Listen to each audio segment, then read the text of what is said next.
Un tête-à-tête au bar des Incs avec des différents.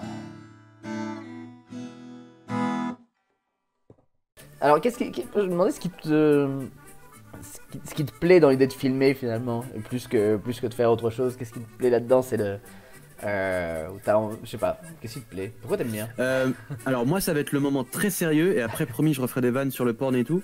Mais pour moi, en fait je sais pas, je crois que alors déjà j'aime bien raconter des histoires, mais surtout j'aime bien la puissance du cinéma et des histoires, etc. Je considère que le cinéma, l'audiovisuel, les films m'ont un peu éduqué. Là je vais vraiment être très sérieux, mais c'est un peu ça qui m'a donné envie, c'est que je trouve que ça a une puissance sur l'éducation qui est assez impressionnante. C'est que moi, je considère que j'ai été un peu éduqué par mes parents, mais que j'ai aussi été éduqué par ce que j'ai pu lire, voir, enfin la culture en général, notamment certaines valeurs, etc. Moi, je sais que typiquement, j'ai jamais fumé, jamais pris de drogue et tout, mais non pas parce que ma mère me le disait quand j'avais 12-13 ans, mais plus parce que j'ai vu des films qui m'ont marqué, comme à l'époque, je crois que c'était Trafic de Soderbergh ou Requiem for a Dream, etc. Et je trouve que la culture, plus généralement, et moi particulièrement les films, m'ont amené beaucoup de valeurs, m'ont éduqué d'une certaine façon et tout.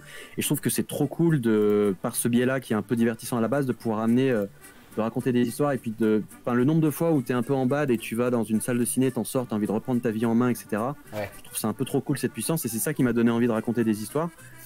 Bon, après très vite on a fait des parodies de paix avec 10 artistes sur 10 minutes à perdre, donc je me suis un peu perdu.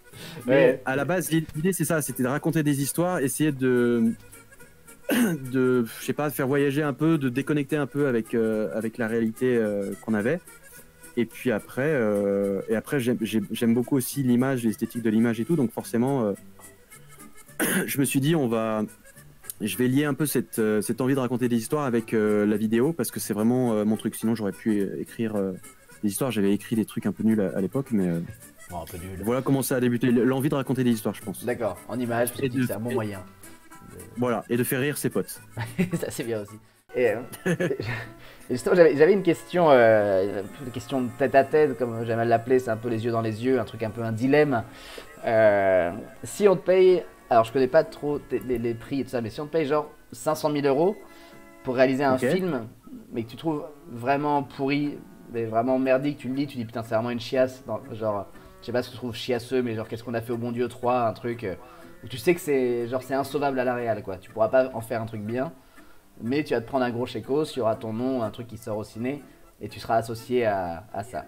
Alors, je peux te répondre, enfin, pas qu'on me l'a déjà proposé parce qu'on m'a jamais donné des chiffres aussi élevés, mais on m'a à l'époque du Bagel et même encore aujourd'hui, on m'a quelquefois proposé des longs métrages. Ouais. Mais j'ai ce truc j'ai pas envie surtout un long métrage, j'ai pas envie de faire un long métrage pour faire un long métrage. Je veux faire un truc qui me parle. Et on m'a proposé, alors encore une fois sans être prétentieux, mais ça arrive évidemment quand tu commences à faire des trucs un peu sur Canal+, sur YouTube qui marchent et tout, il y a des producteurs qui t'approchent et qui te proposent des scénarios, sauf que c'est pas des scénarios qui me parlaient. Ouais. C'est des films entre temps qui sont sortis au cinéma, donc c'est toujours un peu marrant de les voir. Je peux pas les citer évidemment, mais on m'a déjà proposé de faire des longs. À mon avis, j'aurais été peut-être pas payé autant parce que je crois pas qu'un réal, en tout cas junior, puisse toucher autant, mais j'aurais été bien et j'aurais pu me dire j'ai un film au ciné, mais pour le moment, je les ai refusés parce que je les sentais pas. Et c'est pas un peu comme un clip ou un sketch sur YouTube où tu vas passer 2 semaines, 3 semaines, voire 2 mois dessus. Là, un long, c'est vraiment une aventure de 2 ans, 3 ans.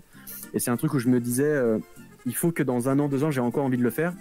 Et surtout, c'est un truc, tu sais, on t'attend un peu au tournant, mine de rien. Et puis, c'est une sorte c'est un premier pas dans le cinéma. Donc, je me suis dit, le premier truc que je fais, il faut vraiment que je sois confiant à 100% et je veux pas le faire pour l'argent et surtout je suis pas non plus dans le besoin, et si un jour j'ai vraiment besoin de sous, on se posera la question plus tard, mais là c'est plus la phase où j'ai envie de faire des trucs cool, de m'amuser, et la partie argent on verra plus tard, parce que clairement là, tu vois, typiquement quand je fais une vidéo par semaine sur YouTube, ça me prend énormément de temps et ça me rapporte strictement rien.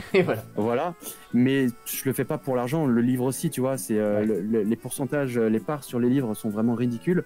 Donc en effet le livre marche, mais c'est pas pour autant que je vais être millionnaire. Vraiment, je dois toucher entre 6 et 7% du prix du livre pour te donner une idée, donc c'est vraiment très très faible. Donc le livre à 150 euros, c'est quand même pas mal, mais parce qu'il est quand même très cher, on l'a pas dit. C'est vrai. C'est vrai, mais non, là tu vois, je suis pas du tout dans la phase où j'ai envie de gagner beaucoup de thunes en faisant ça. Ouais. Donc je refuserais parce que je pense que 500 000 c'est bien, Mais pas la daronne à la volée. avec une vie. Ouais, exactement. Mais avec une vision à long terme, je pense que ce serait. Tu fais un truc qui est pas bien et derrière on te propose pas grand chose et fin de carrière, quoi. Donc c'est à court terme, oui, mais à long terme, non. Oui, c'est vrai, moi, c'est ce que je fais des trucs pas terribles et on me propose pas grand chose, mais c'est un peu mon choix de carrière qui est différent, mais sans l'argent qui va avec.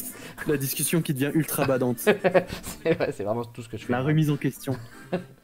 Mais en fait, j'avais appris à coder quand j'ai débuté, parce que quand je débutais, il fallait pas que je. Enfin, il n'y avait pas encore YouTube et Dailymotion, donc il fallait coder son propre site. Ouais. Donc j'avais appris à coder des trucs et tout. J'avais même une période où, je crois que je l'ai jamais raconté, mais je te donne une petite info. C'est complètement débile, mais une fois, parce que j'ai eu une période un peu de hacking, mais je savais coder, je savais décoder du coup, et j'avais piraté un concours de Passy. Du rappeur Passy, un concours d'instrumental. J'avais un pote qui avait fait un son dessus et il fallait noter de 1 à 5. Et moi, j'avais trouvé un petit bypass, un truc un peu sur le côté et je lui avais donné une note de 1 million sur 5. Un tête-à-tête au bar des Incs.